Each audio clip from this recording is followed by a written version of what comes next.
Good afternoon, I'm Malcolm Jordan and this is your midday news fix for Friday the 15th of May.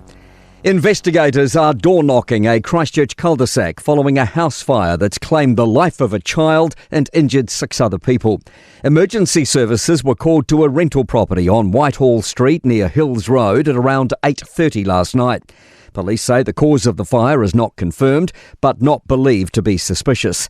Newstalk ZB's Hannah Feck is at the scene where detectives and investigators in boiler suits are scouring the property. Some of them have got cameras with them and they've been inside. You can see the flash of the camera through the front of the window, but it is quite covered with smoke. Meanwhile, the Professional Firefighters Union has cancelled today's scheduled strike action in response to the fatal blaze. The boss of Air New Zealand says the company has a plan if jet fuel prices remain high. The airline's further downgraded its profit forecast and is warning of staff redundancies and further flight reductions.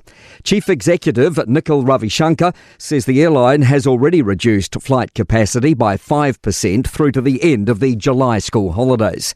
He says they could be looking at more cuts after that. If the prices remain at the same levels, we'll be looking at cuts somewhere between 5 to 10%. So it won't be a significant amount of cuts from August to October.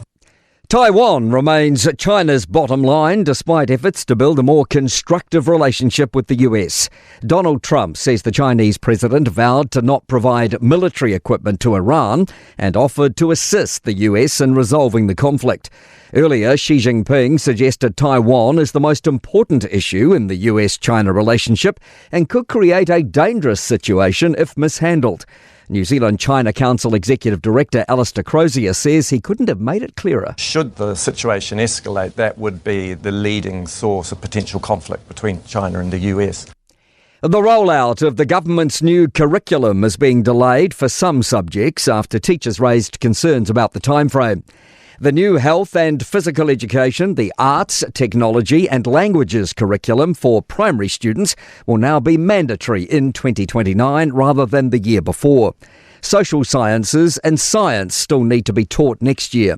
Education Minister Erica Stanford says science and social sciences are just as important as maths and literacy. The reason that social science is the one that you would prioritise is that it's massively knowledge rich. Knowledge is so important for young people in their critical thinking.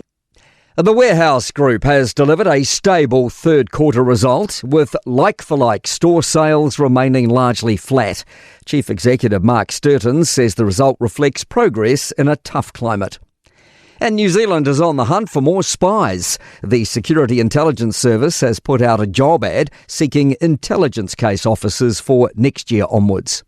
To sport.